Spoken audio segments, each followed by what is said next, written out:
What up, world? I am super stoked. Finally got my EGR delete done.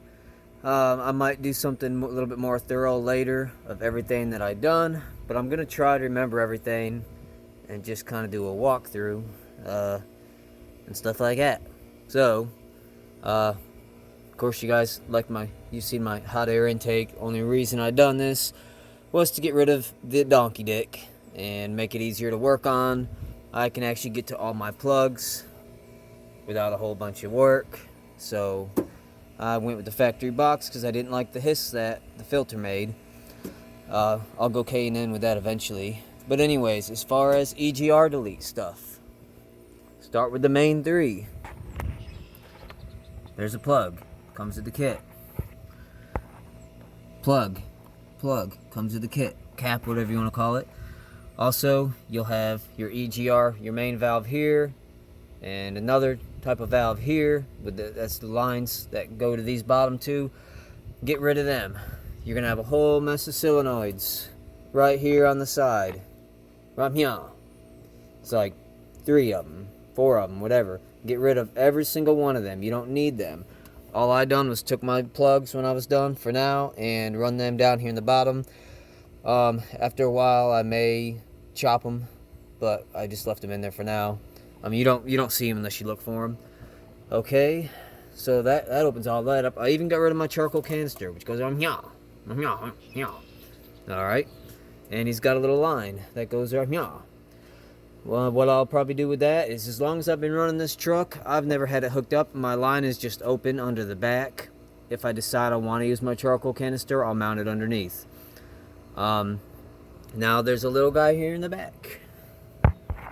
Right, see if we can find him. Let me get some light, y'all. Light. Give me some light. No light. Okay. Back. Okay, anyways, when you're back here, I'm not gonna be able to show him to you. Alright, there he is. See that little black cap of a guy dead center? Alright. He's got 2 lines that come off, and them lines go to the charcoal canister.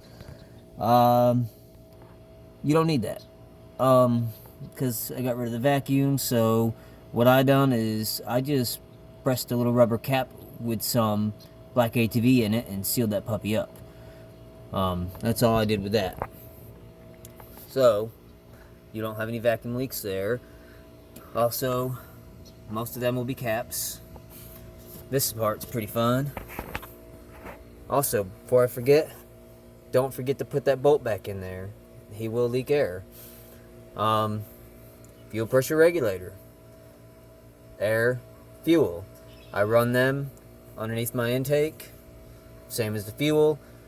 That's a high pressure line. I just got them run underneath. The little yellow stripe, that's for my fuel pressure regulator.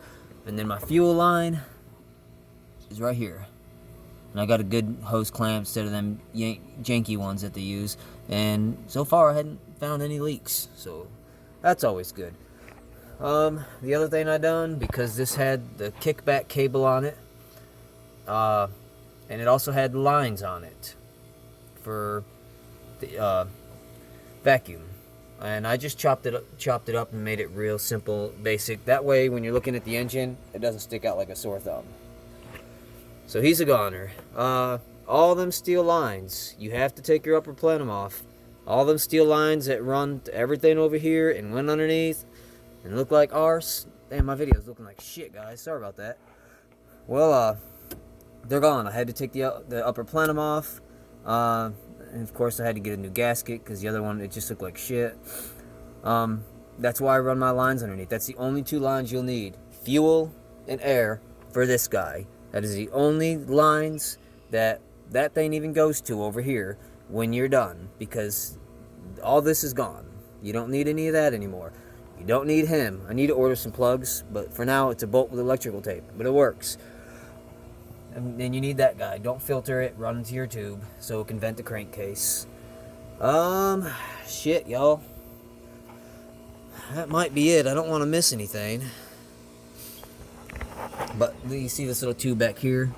He's open because he's useless. He's just attached to the fuel line, welded, if you will, spot weld to the fuel line. So he's open on both ends. If you can see that, see the shinies. But he does nothing anymore because I'm not using that vacuum back there.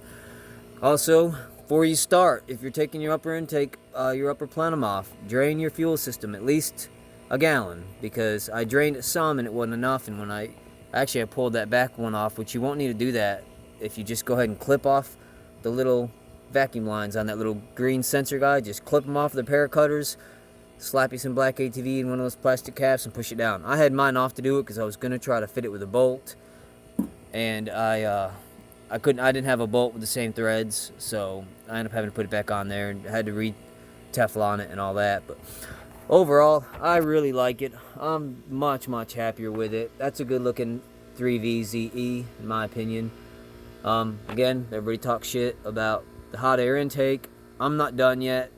This was just what I'm working with. I'll probably have everything ceramic coated, this guy and this guy. That way it keeps the cool air in, the hot air out. I may even go the extra mile one of these days if I get to do my NOx sensor and have that ceramic coated as well. So I'll have it, probably everything blacked out. But it looks pretty good. I mean, I'm happy with it. It just over here, that is so much better.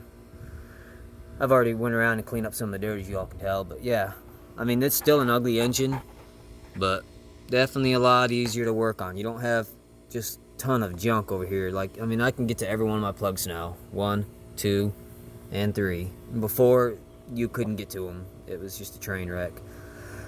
But also, make sure to, this is temporary. I'll do that better, and I'll probably do a little write-up on that. That was only temporary to make sure that which one I needed. You get 2 resistors, 5 ohm and 10 ohm. This is the 5, and so far I have no codes. I'll drive it a little while, and I'll keep checking it, and if I don't get any EGR codes, then I'll do something different with him. I'll probably make like a little mold and some epoxy, and then plug it up like that, and make, you know, it'll be different. But anywho's, that's that. It's running good as it can with my NOx sensor being bad. But that's it overall. Damn, it looks good.